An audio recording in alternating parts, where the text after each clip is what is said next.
Salve, salve galera, como é que vocês estão? Tudo certo?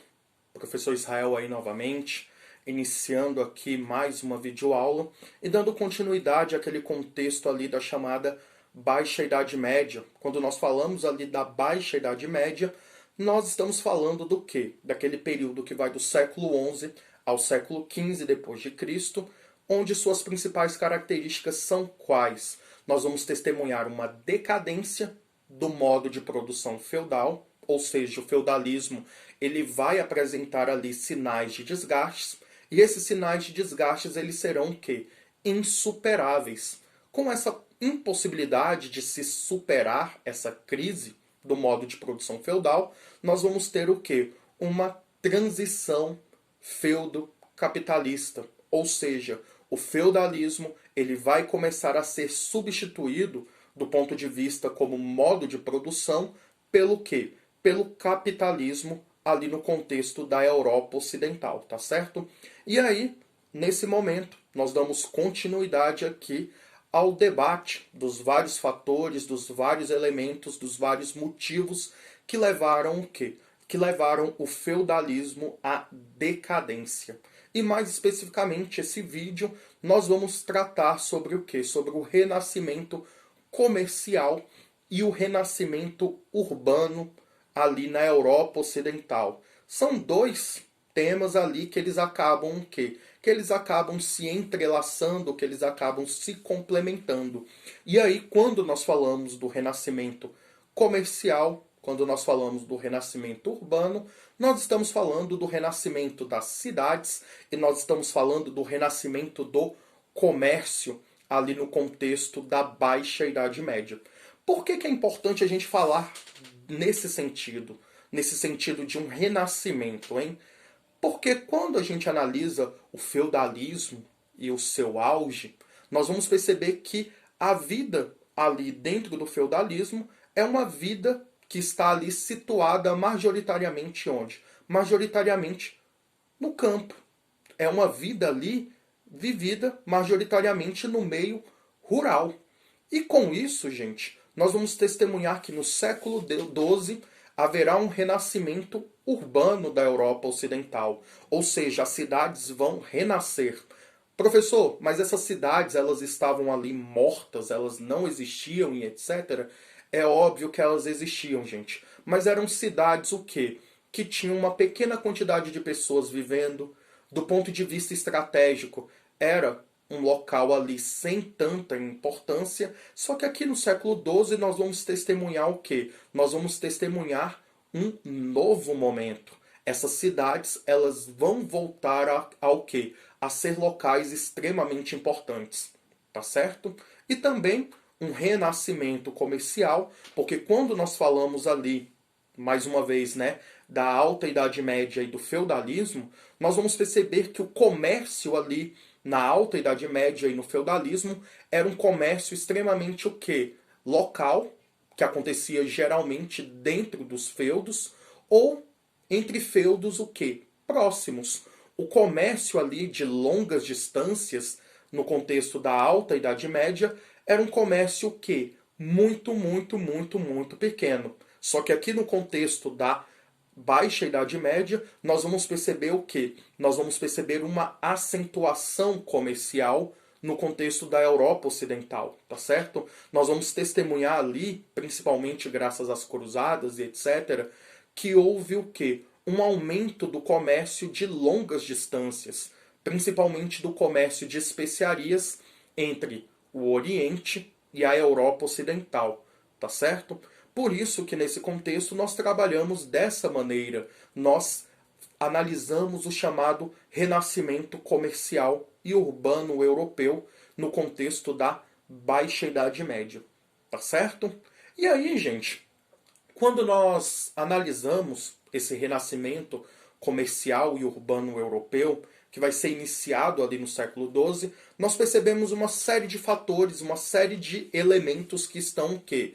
Interrelacionados, ou seja, eles estão ali um próximo ao outro e consequentemente o que? Se complementando, tá certo? O primeiro fator que a gente já viu ali nas nossas videoaulas anteriores foram as cruzadas, que vocês já sabem que as cruzadas, elas não aconteceram ali por um fator pura e simplesmente religioso, que era a reconquista da Terra Santa, que era a reconquista de Jerusalém, que estava ali sob a posse dos muçulmanos. Nós vamos perceber que haviam outros fatores, que haviam outros motivos. E haviam motivos o quê? Haviam motivos econômicos. Porque uma guerra, ela sempre é uma possibilidade de quê? De enriquecer para determinados sujeitos. E vários sujeitos, eles iam ali em direção ao Oriente, na esperança de quê? De realizar saques, de realizar pilhagens e levar essas riquezas para onde? Levar essas riquezas para a Europa consigo. E nós vamos perceber que as cruzadas, elas vão possibilitar isso? Com certeza vão, gente. E nós vamos perceber que ouro, prata, pedras preciosas serão pilhadas ali no Oriente, mas nós também vamos perceber o quê? Que haverão alguns produtos encontrados ali no Oriente que vão acabar caindo no gosto dos europeus, que são as chamadas especiarias. Mesmo após ali o fim das cruzadas e a derrota dos cristãos, nós vamos perceber o quê? Uma intensificação do comércio entre os europeus e os orientais, principalmente no que tange o quê? Principalmente no que tange o comércio de especiarias. E esse é um fator muito, muito, muito importante para a gente pensar o quê? Esse processo de renascimento comercial e urbano europeu, tá certo? Outro fator que nós vamos perceber é o crescimento demográfico ali dentro da Europa. Ou seja, a população europeia, ela vai aumentar. E os feudos, eles não vão ter a capacidade de manter essas pessoas vivendo dentro desses feudos, seja por uma questão de alimentação, seja ali por uma questão de oportunidades. Nós vamos perceber o quê? Que essas pessoas que estavam insatisfeitas, que viviam ali nos feudos, elas vão realizar um processo de êxodo rural. Elas vão sair do campo, vão sair do feudo e vão para o meio urbano, vão ali para as cidades. Porque as cidades são o quê? Aquele leque, aquela gama, aquela grande quantidade de oportunidades que poderiam estar ali surgindo nessa vida já sofrida do camponês miserável, ranhento, pobre e faminto, tá certo? E aí nós percebemos que as cruzadas, com o crescimento demográfico, com uma intensificação comercial, vão proporcionar o quê? Vão proporcionar esse renascimento comercial e urbano europeu, tá certo? Quando a gente analisa esse renascimento comercial e urbano europeu, é importante a gente pensar o quê? Como que esses produtos, por exemplo, lá do Oriente, saíam da região da Palestina, por exemplo, e chegavam ali até a Península Itálica. Quem é que fazia esse comércio? Nós vamos perceber que a burguesia vai realizar esse comércio e eles vão vender essas especiarias em locais, em fortificações, né, que vão ser chamados de os burgos. A gente se aprofunda um pouco mais nisso ali mais à frente, tá certo? Mas nós vamos perceber que vão ser importantes também as chamadas rotas comerciais. Quando a gente fala de rotas comerciais, nós falamos do quê? De um percurso que vai ser ali percorrido, ou seja, de um caminho que ele vai ser percorrido por esses comerciantes e eles vão o quê? Levar seus produtos ali para ser vendidos, para arrecadar dinheiro e por aí vai. Nós vamos perceber, gente, que nesse contexto do renascimento comercial e urbano europeu, essas rotas comerciais elas vão ser muito importantes para o quê? Para a distribuição desses produtos. E eram rotas comerciais tanto terrestres quanto o quê? Quanto marítimas. Nós vamos perceber que esses mercadores, eles saíam ali do Oriente e eles iam percorrendo ali a Europa Ocidental, vendendo seus produtos, tá certo? Mas professor, e esses locais de venda? Existiam os burgos, existiam, que a gente se aprofunda daqui a pouco. Mas também nós vamos perceber que nesse contexto do renascimento comercial e urbano europeu, vai ser importante a gente pensar o quê? locais onde se compravam e vendiam produtos para pessoas mais simples. Porque essas especiarias, conforme vocês vão ver, elas eram produtos acessíveis para quem tinha dinheiro, para quem tinha ali poder aquisitivo elevado. Mas nós vamos perceber que as feiras, elas eram o quê? Elas eram centros comerciais mais acessíveis de uma maneira o quê? De uma maneira geral. Provavelmente vocês já ouviram falar das chamadas feiras medievais, onde as pessoas compravam, vendiam, se divertiam e etc. Até hoje ali existem organizações de feiras medievais. Aqui, né, no Distrito Federal tem uma, né, o Festival Medieval, que acontece anualmente, e eles tentam simular aqui uma feira medieval. É um ambiente ali muito interessante de forma geral. A galera faz cosplay, etc. Eu recomendo, né, algum dia vocês irem. E aí, quando a gente fala dessas feiras medievais, gente, eram locais onde os comerciantes falavam, olha, no início do verão nós vamos ali organizar uma feira. E lá nós vamos vender o que? Os nossos produtos. E as pessoas, sabendo ali daquela organização de feira, elas iam para lá comprar produtos. E aí, gente, geralmente essas feiras elas eram o quê? Anuais. Olha, no início do verão vai ter aqui a feira do burgo X, do burgo tal. Ou vai ter a feira ali do reino tal, vai ter a feira ali do feudo tal e etc.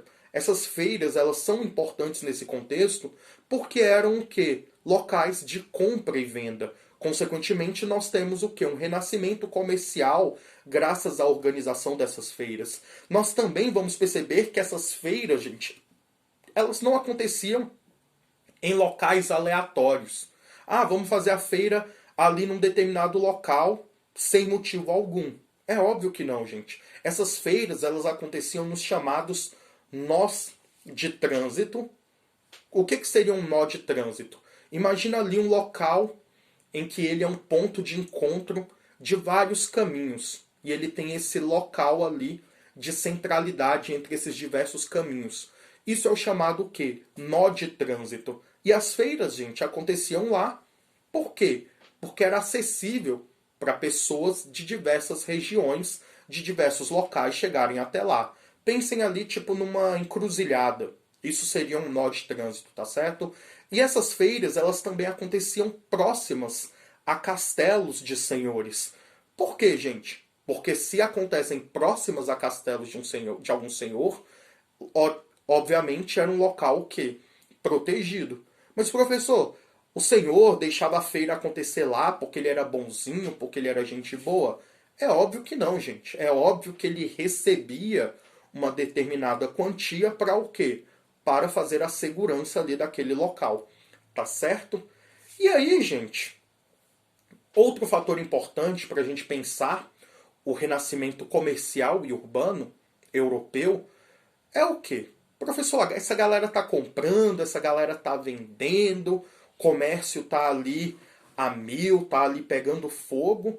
Mas eu lembro que quando o senhor estava falando ali da alta Idade Média e etc., o senhor falou que era havia ali na Europa Ocidental, né, uma economia desmonetizada.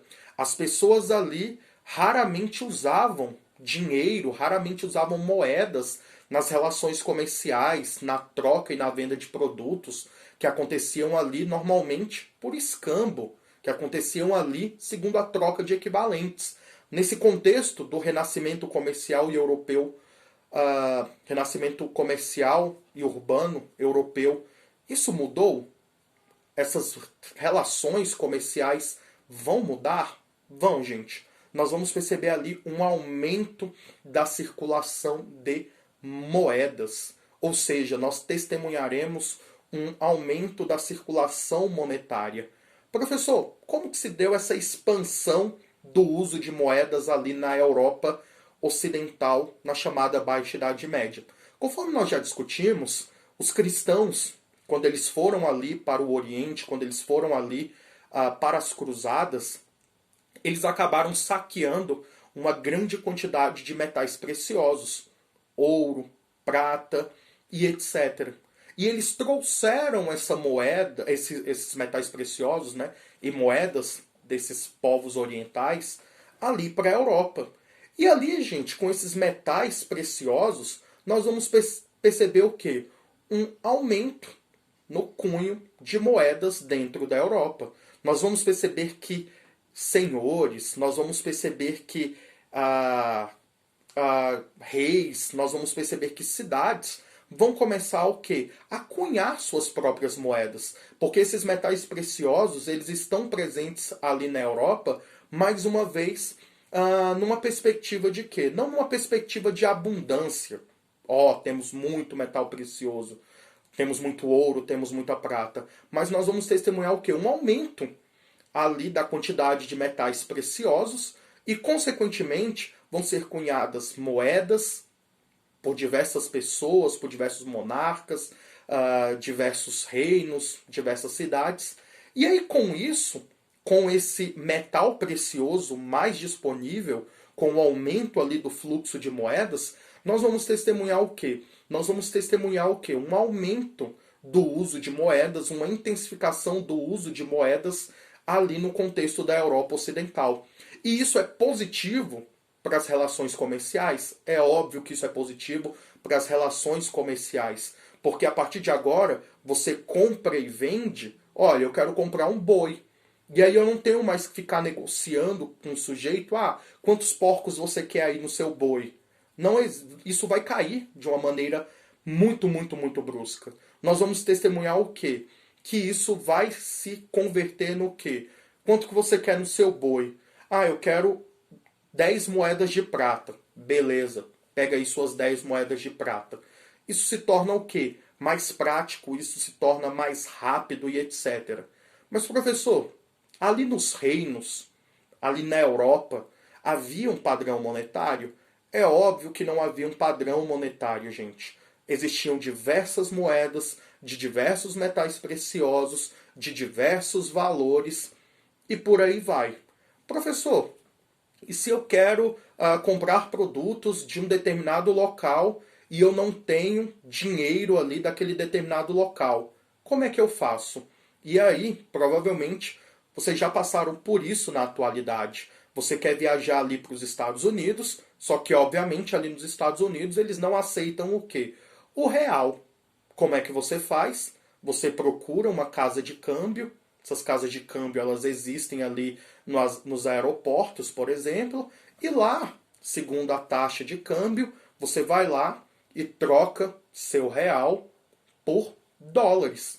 Professor, ali existe uma troca de equivalentes? É claro que não, né? A gente vê ali que a economia dos Estados Unidos é mais robusta que a nossa. E hoje, um dólar está valendo quase R$ 6. E aí você, obviamente, entrega mais reais e sai com menos dólares. E, obviamente, quem faz ali esse serviço, quem oferece o serviço, né, casa de câmbio, elas pegam ali uma porcentagem, tá certo?